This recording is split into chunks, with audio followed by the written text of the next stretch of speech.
ko na po si boss. Tapos na po ang gupit dito ni Kuya. Takay na pong nililinis yung mga balibong pusa dito.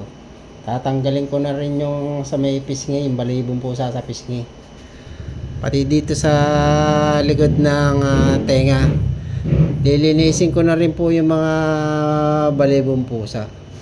Para po yung kanyang balibong pusa mawala po. Para malinis pong tingnan. Para pag tinignan to dito ni Kuya yung kanyang gupit, malinis po. Titingnan kasi din to ni Kuya yung kanyang gupit. Kaya nililinis-linis ko na rin po yung kanyang mga balibong pusa. Para maganda naman tingnan yung kanyang pagkakagupit.